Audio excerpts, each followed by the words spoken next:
And welcome to Under Review. Usually the show is all about Colorado sports with a sprinkling of national sports stories as well, but we kind of have a game with I have a game with one of our colleagues here on the Sideline Sports Network. You guys should know her, Ms. Jen. So I figured we should preview this game. I mean, it's honestly, both of our teams aren't very good. Hey, I have a better offense. That's true. And I have the better.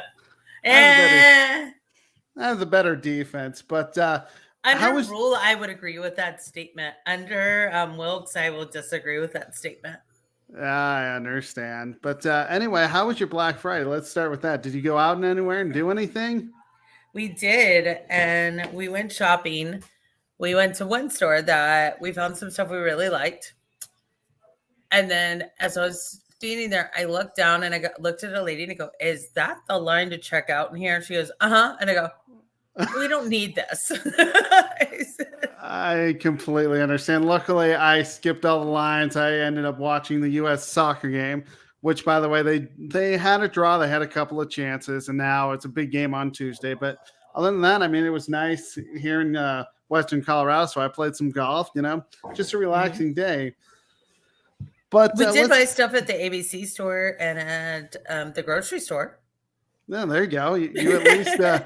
You at least bought something, not necessarily you bought food, so that's a good thing. We ran out of rice. Yeah, exactly. So let's get into this game. The thing I look at first is what the storyline for this game. I'll start with the Broncos situation is. You know how I feel about my head coach. I haven't been a big fan of his, and actually, finally, he got rid of the play calling. Didn't really matter as we only scored 16 points. And then, of course, Melvin Gordon, Butterfingers. I like to call him Butterfingers Melvin Gordon or Melvin Butterfingers Gordon, whichever you want to talk about. Fumbled, basically costing us, I want to say 10 points. I mean, the final was, should have been 13-7 at worst going into halftime. Unfortunately, it was only 7-10, and then we ended up losing to the Raiders in overtime, even though that we should have had more points. But I look at it, I saw Clint Kubiak, who was actually a play caller, and honestly, I thought the offense looked so much better. Russell Wilson was getting to the line, 2 Panthers and a Broncos fan. Hey, Will. He wants to know where his invite was. Will, it got lost in the mail. Well, I love you, Will. We do like you, Will, but it was just, it was easier to call her up because, I not that I don't like you, Will. We've talked about this for a while to actually do this. But looking at this game, though, I wonder, for the Broncos standpoint, how much better the play calling will be with Clint Kubiak. Since, we have another week in it, and I know if we lose, questions are going to be pointed at Nathaniel Hackett. And honestly, I don't know how much longer the Broncos will go with Nathaniel Hackett. I'd hate to fire him, but I know if we end up losing this game, especially since I'm going to call it a winnable game because it is, it's winnable for both sides, though. Yeah, exactly. And don't be sad. We love you. Is he really that upset? I'm broken? Oh, come on, dude. We do love you, Will. It's just, You'll be on here again. Jordan, I've been talking smack since the schedule was released. You don't understand how far back this smack talk goes, my friend. So what is the storyline you want to see for your Carolina Panthers in this game? I'm actually excited to see Sam Darnold come back. Well, yeah, I agree with that. I do think it'll be us winning, though, because Sam Darnold does do what it takes to Hi Chronicles. I do think we'll do what it takes to get it started and to finish it up, because our D has been lit. The O-line actually and the D-line actually does have respect for Sam Darnold. Something we haven't really seen a lot for Baker. No offense, Baker, but stop alienating your locker room. There's a reason you're not starting this weekend. See your comments in the Charlotte Observer on Monday. And we just see I don't know, because I think back to like the first 3 games of last year with Sam Darnold. And we actually have an O-line now. And Sam really did do what it takes. Like when we were playing the Vikings that are now what, 8-1? I believe so. They only have 8-1. one loss, or do they have 2 losses? Or Either. is it 7-2? I know they lost to the Cowboys, but I think they're. Do they have 3? Either way, it's the Vikings. Then it's got to be 8-2 because they had one other, so it was 7-1 going into that. But I couldn't remember if they beat the Cowboys. Sorry, they got killed by the Cowboys, 40-3 last week, and obviously on Thanksgiving they beat the Bills. Or not that they didn't beat the Bills; they beat New England. Sorry, right. Too many games on yesterday. I know, right?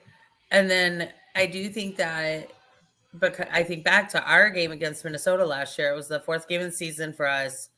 It was actually on my anniversary. It was October 17th. It wasn't the 4th game. And I'd gotten some personal bad news. And it was a game that I remember, like, I was hit by a semi truck emotionally. And they and I remember I got excited at the end when I saw Sam bring us back to a tie. And I mean, we lost an OT, but still the fact that he had that much passion and that much drive, I felt bad for Sam because Sam was just hung out to dry by Rule a lot. I think a lot of your players were. And actually, Matt Rule, just talking about Matt Rule just for a second. I mean, I know it's your favorite. Get him out of my city. That's all I got to say. Supposedly he's going to Nebraska, which is kind of laughable. Well, poor Nebraska because they used to be good. It really is. But now let's go to the matchup to watch for in this game. And for me, honestly, I look at the Broncos run defense. I mean, it's pretty stout. I mean, we give up 115.3 yards per game. The problem is I know you guys are going to try to throw the ball, but you're not. With our defense, it's going to be really hard to have success. But you do have Sam Darnold, who's a veteran. But then I look at your running game. That's where you're going to have success is the running game. Mm-hmm. The Broncos, they didn't do a good job against Josh Jacobs last week. Did a terrific job the week before against Derrick Henry. The thing is, though, we gave up 109 yards to Josh Jacobs. And, of course, he kind of had the nice catch that helped the Raiders go into overtime. If we cannot stop the run, that's really going to tire our defense out, and that's where you're going to have success on offense. And then I look at the offensive line for the Denver Broncos, too. We're down to our, third left tackle on both sides of the ball. And then I'm not sure if our second center is playing or if we're down to our third, because I know Wattman was our third. Wattenberg was our third, but I'm not sure if he's going to start or if it's going to be another one. But either way, I mean, our offense line is banged up. So if you bring blitz, we're not going to be able to stop you guys because we've given up 22 sacks. We give up 33 and you have 22. So here's the deal. You guys own the series between us, right? The Broncos? I believe so. But if you go and look at the Seattle and Russell Wilson stats, we own that series. We got Russell's number. And we got a head coach who knows Russell Wilson's number. That is true. And the last time we played Seattle at home, can I just say, for the pregame show, I do expect to hear a lot of Future on the sound system. The only bad thing about us is we have a first-round pick, but unfortunately – it's the 49ers, and I'm looking at it, and it's going to be in the top, the 20s. And Seattle's going to probably get a top 5 pick, which is sad. Right. Yeah, but Geno Smith. I don't know. I think it's going to be a low-scoring game. I think I'm going early so I can get my Greg Olsen beanie because Panthers fans, it's Greg Olsen beanie day. Woohoo! Now, just so you know, Jordan, Greg Olsen is our retired tight end. He actually played for the Seahawks one final season after, was it Hurney or Gettleman? No, actually, it was Roll who fired him, so technically it was Hurney. But right before he fired Cam. So the Seahawks picked him up, But what Greg does, that was the 1 year he didn't do a beanie, but he sells beanies because he used to wear beanies all the time. And all the proceeds go to a local children's hospital here in Charlotte, Children's Living Hospital, who really helped his son out a lot. That's actually really cool. I mean, It I is. knew Greg Olson as a pretty good tight end. I knew he did great stuff for the community, and obviously that shows. He's also an announcer now, as we all know. He announced.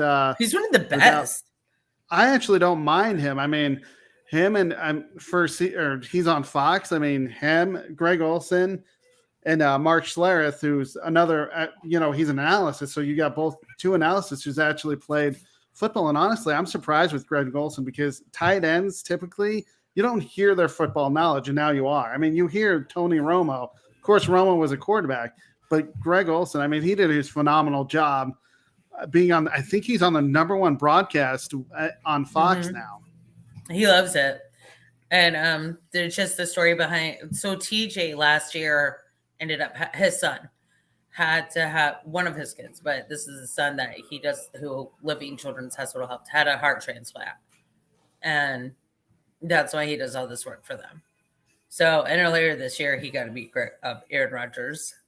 So, but it's got to be cool. Like, you grow up with your dad is Greg Olson, his best friend's Cam Newton, Alex Arma, Taylor Moton, Thomas Davis. Like, I don't know. It's like how Steph Curry grew up and Seth Curry. Yeah, Steph is kind of I mean, as a Nuggets fan, I respect his game. I know this isn't a basketball show, but I respect his game. Just wish he wouldn't show up in the playoffs against my team. Total respect for him, though. Great player. Sorry for the I cooked for 13 people yesterday. Yeah, you're good. I mean, we all cooked. We had a lot of people over at my house, so I get it. You were busy. So now let's go to the X factor for your team. I think, honestly, I'm going to go both offense and defense for my team. I'm going to go defensively for me. It's Patrick Surtain. He's become a shutdown corner, so you can't really throw to his side of the ball. Why? Because it's going to be picked off or intercepted. I'm wondering who he's going to be matched up on. Is it going to be Laviska Shenault? Because, I mean, he's a home run hitter, or is it going to be the other wide receiver? I don't know. I guess we'll find out on Sunday. And then on offense, I could easily say, it's quarterback Russell Wilson. Nope. The one guy your defense has to watch out for, it's my tight end, Greg Dulcich. This guy emerged, I want to say, against the Chargers a few weeks back, and he was wide open.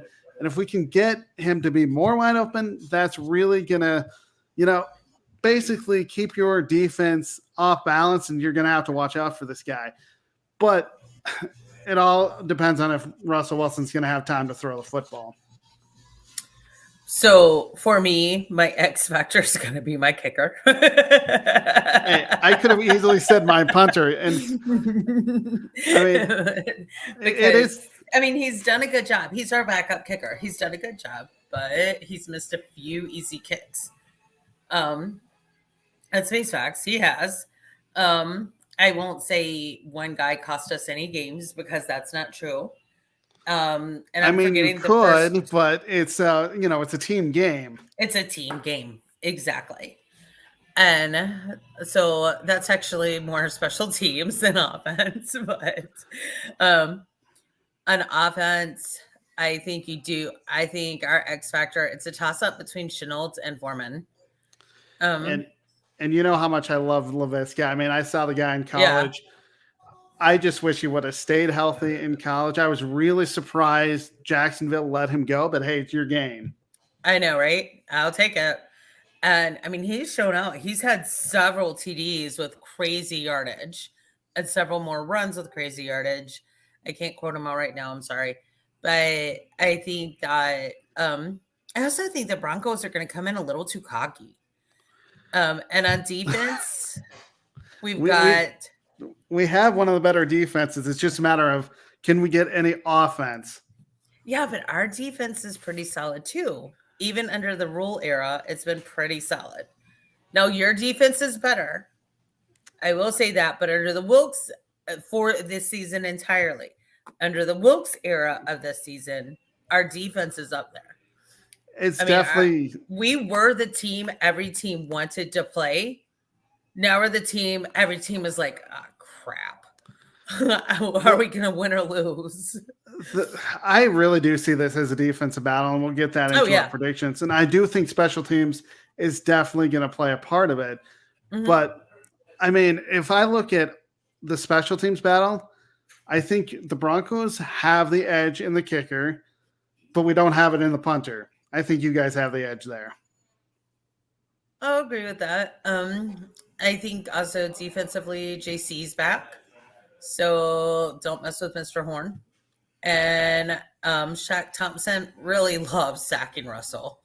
That's kind of what I'm afraid of, is that you guys are going to take over with that. But now, on the plus side, Shaq did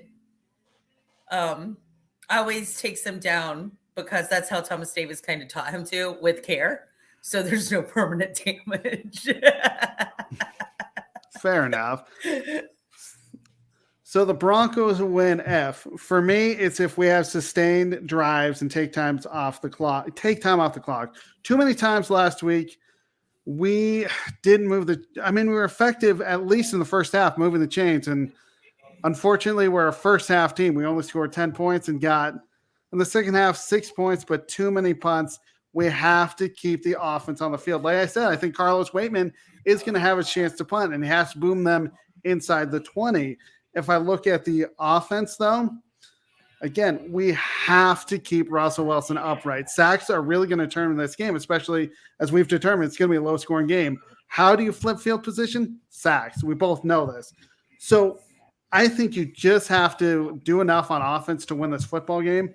Also, you have to, play well. If you don't score points, though, that's not going to do much in this game. So I really think you have to do that. And like I said, punting has been an issue for the Broncos.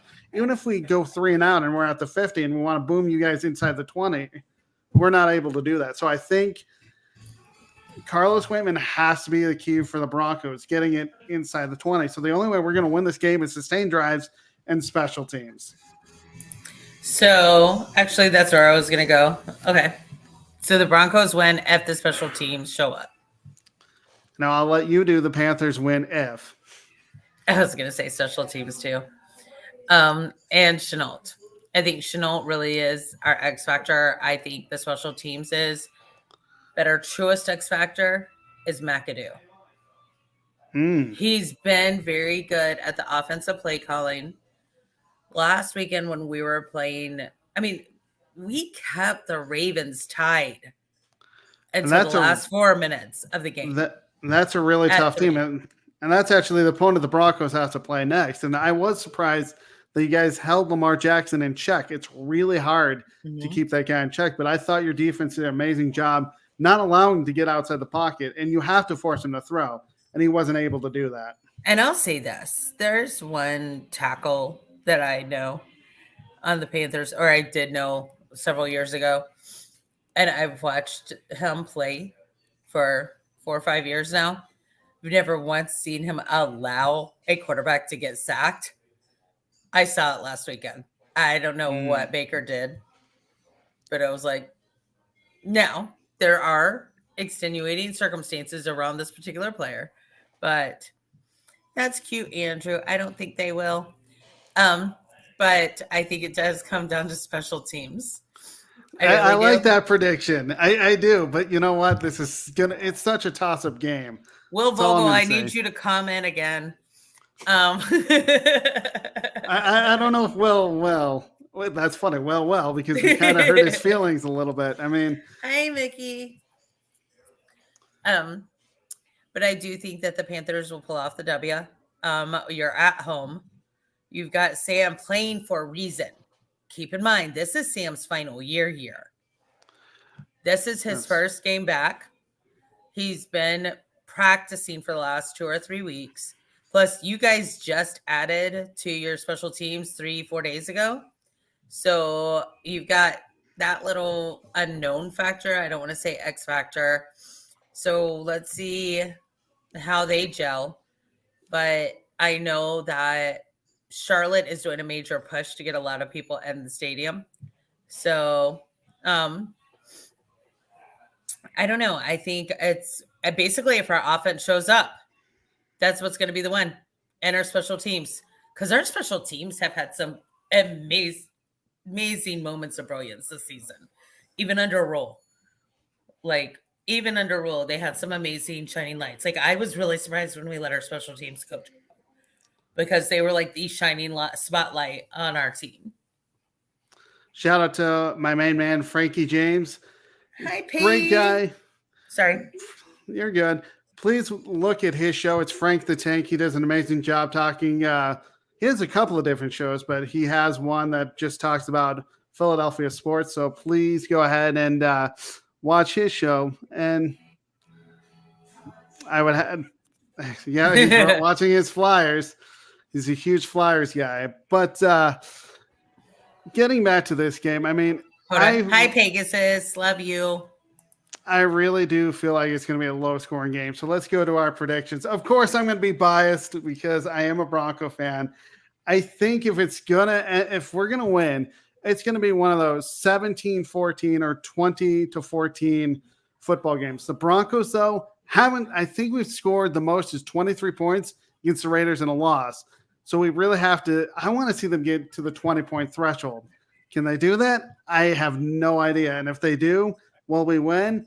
I hope so. So I'm going 20-14, but I could easily see this game as 17-14 for Denver. I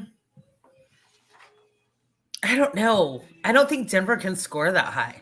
That's the problem. I do agree with Will. And then you're telling me that with that comment, you don't think my defense will hold up. Again, Jordan, my defense has Russell Wilson's number. Yeah, but that's the Russell Wilson in Seattle. I understand. But the Russell Wilson in Seattle was a hell of a lot better. So I can't argue that. I just 21-13 Pete. I love it. I definitely just think that if we can get some sort of offense, we've scored. I mean, I look at it this way. We scored 16 points against the Raiders. Can we score 20? I think if we get 20, we'll win this football game. That's all I'm saying. You know, I don't think you'll score 20. 21-13. I could see that too. I don't like Panthers. I know. I saw that. There was a reason why I didn't say it. Pegasus is my man. Like, honestly, he and I've been admins on a Panthers page for years now. So yeah, I don't know, Jordan. I honestly do see it being a low scoring game. It's going to be a defensive battle. Our D is showing up. We've got everybody, I think, off IR now. Pegasus, correct me if I'm wrong on that. Will, correct me if I'm wrong if you're still watching. Hopefully you are, because we love you, Will. We do love you, Will. You know we love you. And poor Jordan's been very patient with me this week. Thank you for that, Jordan. It's been a crazy week. I mean, Thanksgiving and then Black Friday. I mean, it's all good. We're getting it done before Sunday. That's all that matters. Exactly. I'm so sorry. But yeah, my husband's making our stock right now for Christmas. I don't know. I think it's going to be a good game. I feel like I keep saying the same things. I feel like Russell Wilson, I mean, Denver gave the house up. We offensively. Did. Like, I've told you this starting as soon as that trade became clear. I said, you're not going to be that great this first year. You're going to get better. And 3 to 4 years from now, you probably will be Super Bowl bound, but y'all have to make up a lot of ground for this trade. You're going to have to really work free agency, work the draft. I agree, but I was just looking at it. Hey, we finally have a quarterback. And I'm going to give a shout out to Couch Coach, which is, Chris. We both know him on our NBA and NFL carousel. I was on his show thinking, we're going to go 10-7. No problem, playoffs. Yeah, I didn't realize how many problems we would actually have. Yeah. And I mean, I've been there. Like, we've been playing quarterback carousel for 3 years now. And here's the thing. My O-line was built for one man. Like, that's all I'm saying. It was built for one quarterback who's sitting at home either in Charlotte or Atlanta right now. Hopefully he'll be back next year so we can draft Drake May in next year's draft because he can't be drafted this year. That But was the hope for Denver for a while until we got Russell Wilson. But it is well, what it no, is. I mean, you guys having a good quarterback to sit behind Russell and learn from him wouldn't be a bad thing. No, I But completely agree. And we don't really have a backup. It's Brett Rippon. Woohoo. That really gets me going. well, Guy and who's only had 3 career starts. here's the thing. I think Hackett probably thought he could coach Russell the exact same way he coached Rodgers. Two That's different exact. quarterbacks, Well, and I've two also different heard styles. that his coaching style, the way those play calls are run, it took Rodgers 2 years. The difference is Aaron Rodgers was winning. We're not here in Denver. Well, yeah, but Aaron Rodgers isn't winning this year either. Well, there you go. Maybe we fire Hackett and he goes back to Green Bay. Granted, I'm not going that far. There's other coaches that I would want, but you know what? That's for another. Green Bay has the same issue that Denver has. They gave up the house for Aaron. That is true. So and our friend Candy told me that. So, and Candy would know. She is one of the experts on the Green Bay. Mm-hmm. If you don't know who she is, she's part of the South Florida Tribune, and she's also part of 3. That's valid, P. That's valid. She's part of 3 Chicks in a Pod sometimes, and then obviously Chicks in Salsa, I believe. Mm-hmm. So let's get into NFL picks. Of course, I like to do NFL picks. I went 4-1 last week. Overall, my picks here are better than my ESPN picks, which is hilarious. I'm 36 you should use these for your ESPN picks. The funny thing is I picked these games thinking I have the same picks on ESPN, and then when I look, I'm like, oh, they're not the same. I should. So let's go with Atlanta versus Washington. That's Couch Coaches or Chris's team, Washington, and Washington is a 4.5-point game. The way I look at this game is, can Washington's defense stop Marcus Mariota? I think they can. I have Washington. Honestly, I actually have Atlanta.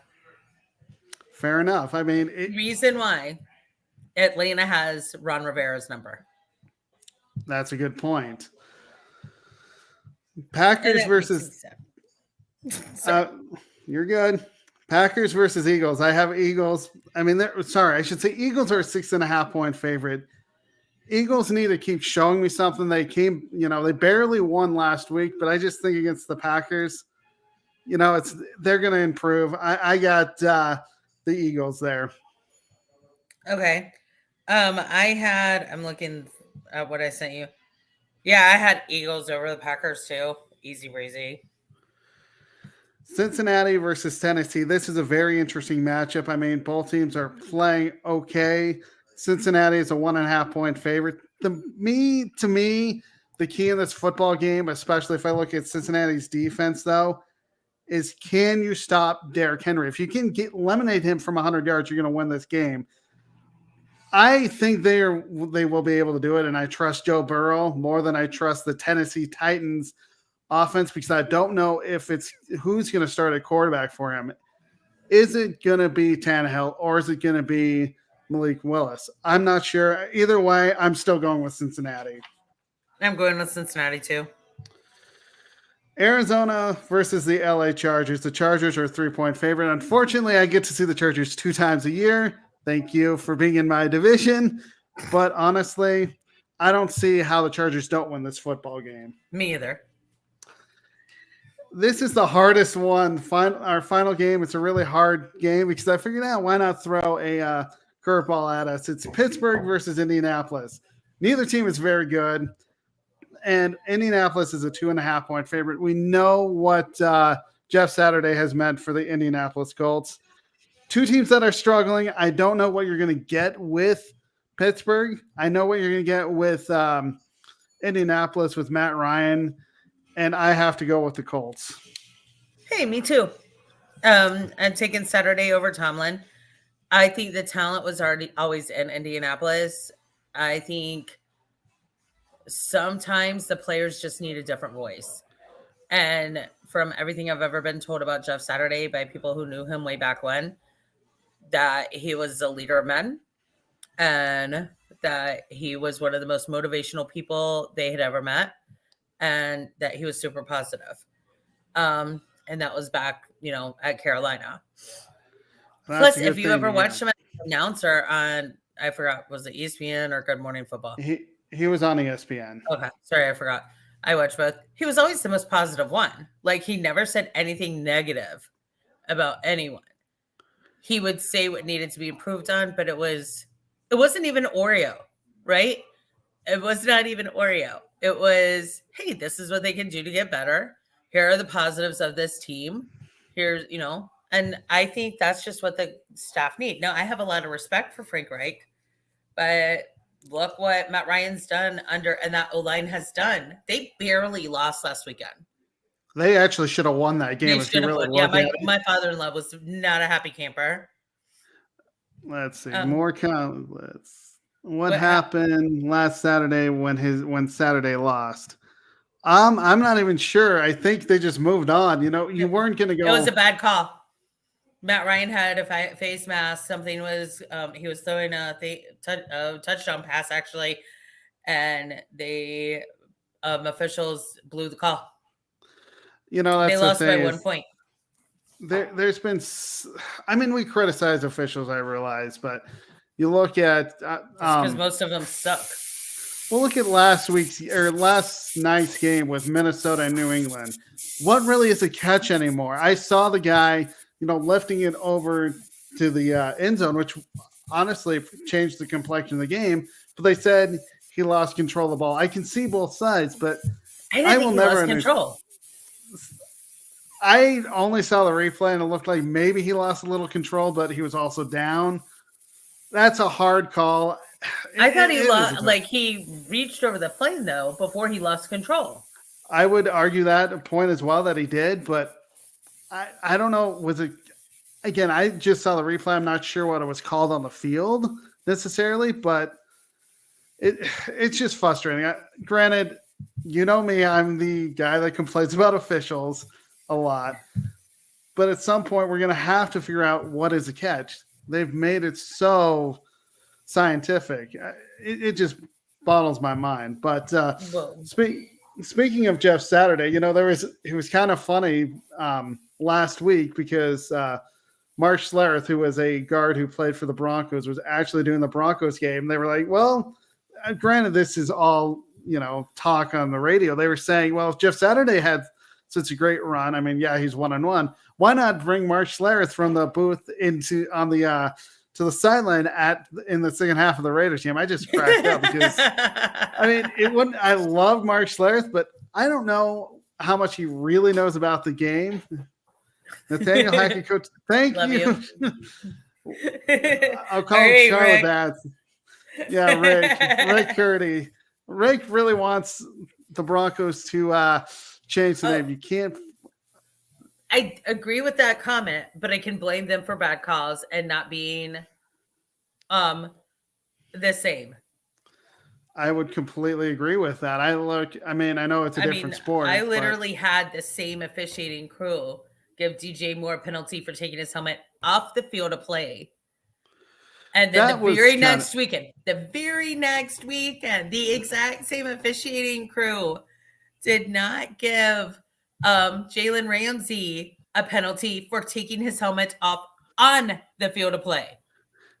It's really confusing. I realize I am the one that criticizes officials. I look at basketball. I do it a lot too.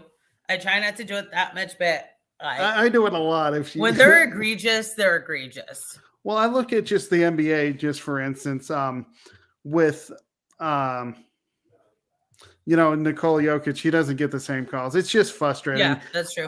I know it's humans, but at the same time, I just want it to be fair. But on that note, have you seen that some NFL players have tried to start flopping and the refs are like, we're not playing that game here. That's the NBA. I wish, the NBA has tried to get on players for flopping. Unfortunately, it doesn't work so well. But there you have it. That's our show as we did a little bit of a preview. Thank you, Jennifer, for coming on today. Thank you for having me. You're totally welcome. You're always welcome on this show. Same with you, if you're still watching.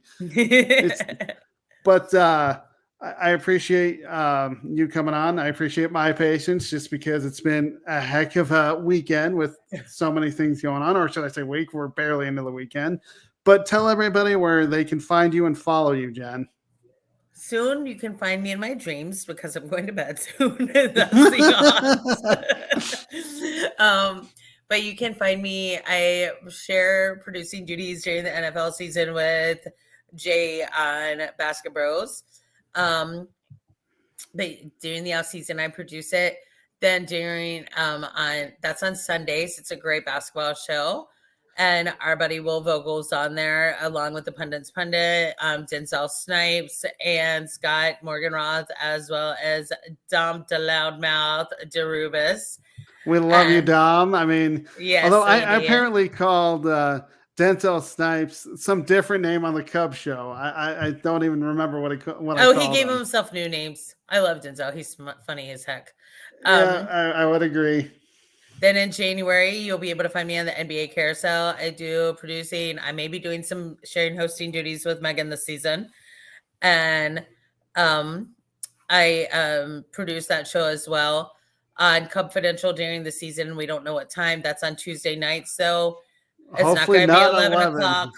It's so hard for you guys. I love you, JB, but that was way too late, buddy. Well, even 9 o'clock for me. I mean, it isn't bad here on, in the mountain time zone, but it was still like, oh, I have a show to do at 9. Yeah, trust me, I know. And then but on Tuesday nights at 7:30, you can find me on My Baby, my show with my girls, Candy, Megan, and Carrie, on Chicks and Salsa and Three Chicks in a Pod. That's at 7:30, and we rotate the weeks. And Three Chicks in a Pod is our OG show, but Megan and I do a lot of produce shows, so we're trying to find time. So does Candy, actually. Candy does a lot of shows too. And then Wednesday nights on the Pundits Pundit, on Thursday nights on Alex Fleming's NFL Carousel, and Inside the Pigskin. On Fridays, I do nothing. Saturday, I do nothing. Wait, Fridays, I'm on your show sometimes. And then, unless I have technical difficulties because I'm at a bar that's like got everything blocked. And then Saturday is nothing. And then we start at Sundays again. I definitely encourage people out there. I mean, granted, watch all of our shows here on the sideline, but really watch Three Chicks in a Pod / Chicks and Salsa, because these ladies do an amazing job. I learned a lot from them, especially when they were doing Title IX, but they do an amazing job with sports. I mean, and one of our topics this week is college playoffs, and when the NCAA changed their rules. They are gonna expand it. I know they that they need to, because it's stupid not to.